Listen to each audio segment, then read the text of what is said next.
What's up, people? Welcome to the weekly What's Up with Wigwam, the weekly show that almost never takes place weekly.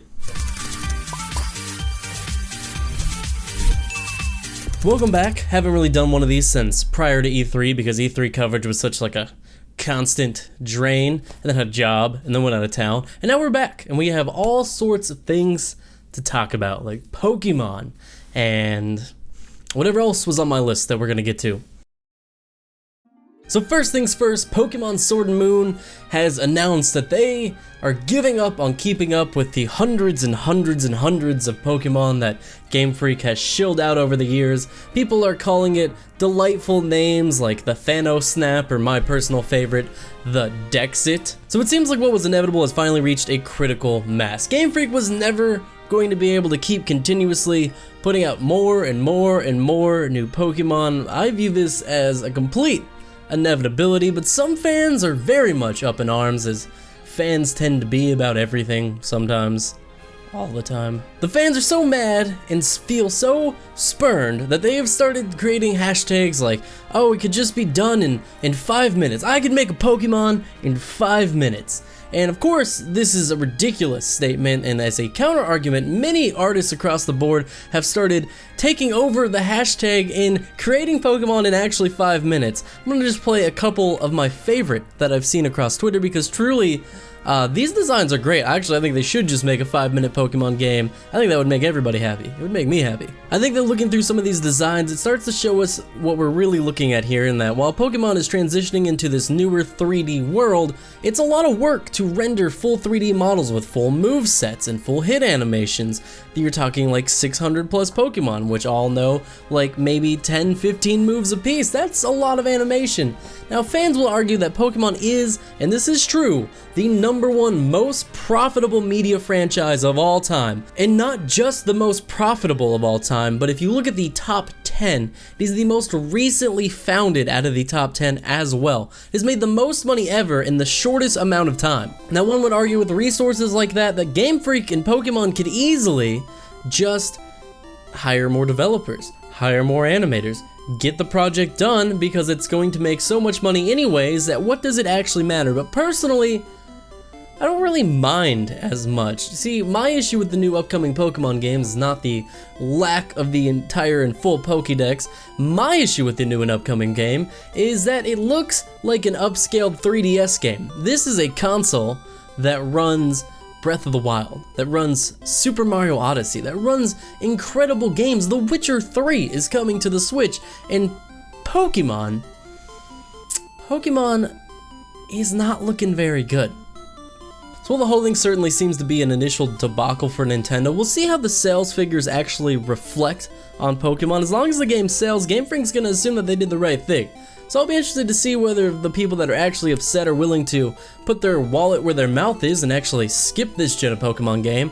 Personally, I don't know if I'm gonna buy it or not. I feel like it is fairly lazy. I was hoping for an overhaul. We had huge strides in the Zelda franchise, and now Pokemon's finally on a home console for the first time, and it's just the same stuff still. Which, I mean, that's always kind of been Pokemon's MO, but I was kind of hoping for a Pokemon MMO, or something else really cool, which we're not getting. But maybe one day, but who knows.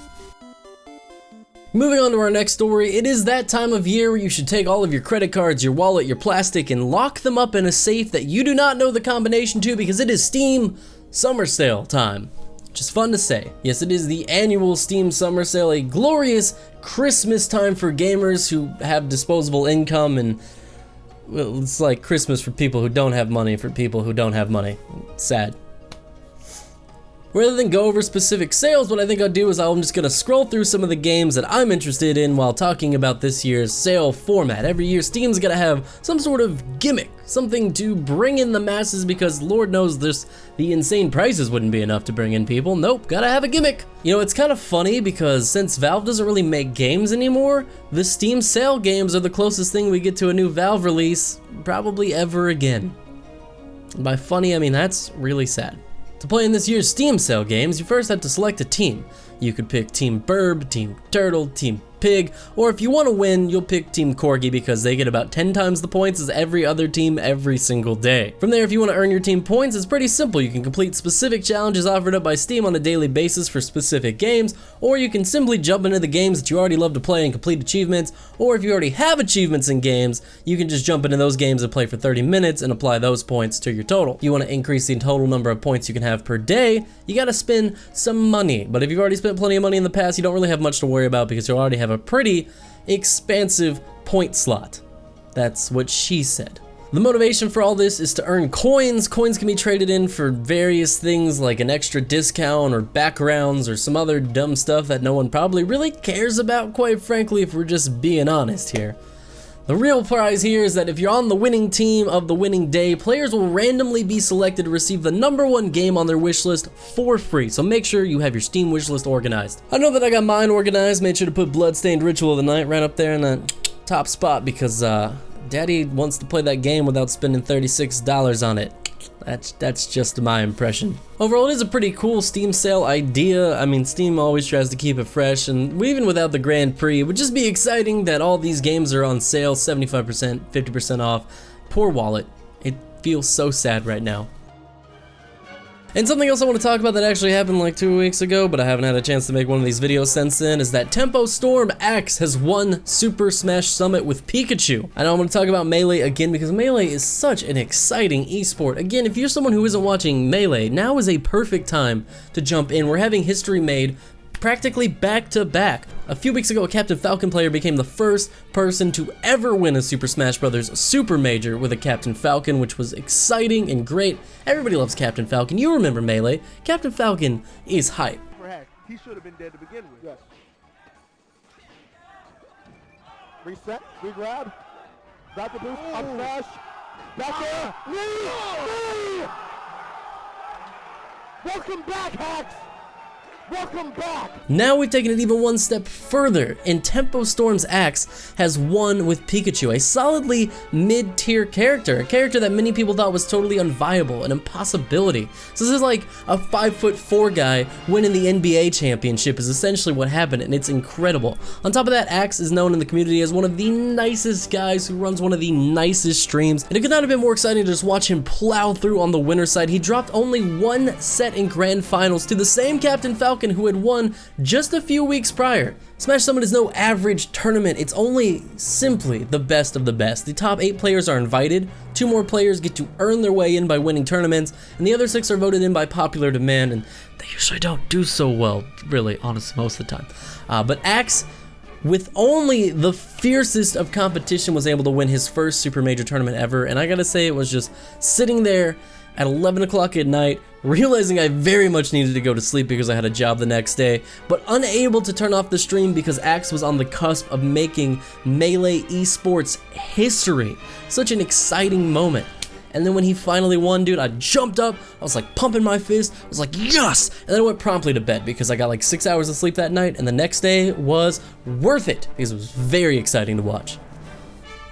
And if we're going to talk about Smash, I guess we should probably briefly mention Etica. I'm only going to mention this briefly because some people have asked me about this in streams or in various avenues that they've talked to me. If you don't know, Smash entertainer and streamer Etica has passed away. It seems like he's taken his own life recently. Etica had a very public spiral downward over the last year or so. It was very tragic to watch. Etica was a guy who brought a lot of entertainment and joy to a lot of people with his react videos and his streams. His loss is a huge loss to the Smash community and to the entertainment community and even to the YouTube community as a whole. I'd just like to use this moment as a reminder that you should always focus on how you treat people online. I mean, it seems like maybe they're joking or maybe a little cyberbullying is fine. You're just joking around. They know you're joking around. But that's not always the case. Sometimes people may seem like they're joking when they're actually desperately crying out for help, and people may think that they're not being serious and they post jokes about it, and I just think that at a point like this, there's a lot of people out there who wish they had not posted some comments, made some jokes. You don't want to come off looking at this like the piece of shit people that have instantly tried to profit off of his death, like Keemstar and this other guy who I don't even care to mention who tried to make a Ouija board video. But this is just an opportunity to remind you that a little bit of kindness online could go a really long way, whether it's someone who's small or big. There's no need to be so shitty online. And that's it for this week. That's the weekly What's Up with Wigwam. I know it kind of ended on a little bit of a bummer note, but I think it was worth mentioning. Changing gears a little bit though, I'd like to say thank you to my Patreon supporters. Apparently I have some of those now, which is great. Big shout outs to Cassie and Joel, who are in the $1 tier, and huge shout out to Nick Tremblay, who is in the $5 tier, which I had to make a $5 tier because he gave me $5 a month. That was pretty cool. I'm still trying to figure out Patreon, so if you'd like to support me, or if there's something you'd like to see from my Patreon that would maybe make you more likely to support it, please let me know. I'm very lost. I do not know much about Patreon. Kind of just made it because they were changing the terms of service, and now it's great that people want to support me on there. So if you have any ideas, I'm very desperate. Please help me. As always, I love all your beautiful faces. I'll catch you in the next video, stream, or weekly What's Up, or whatever. Have a wonderful week, and I will see you guys next time. Bye-bye.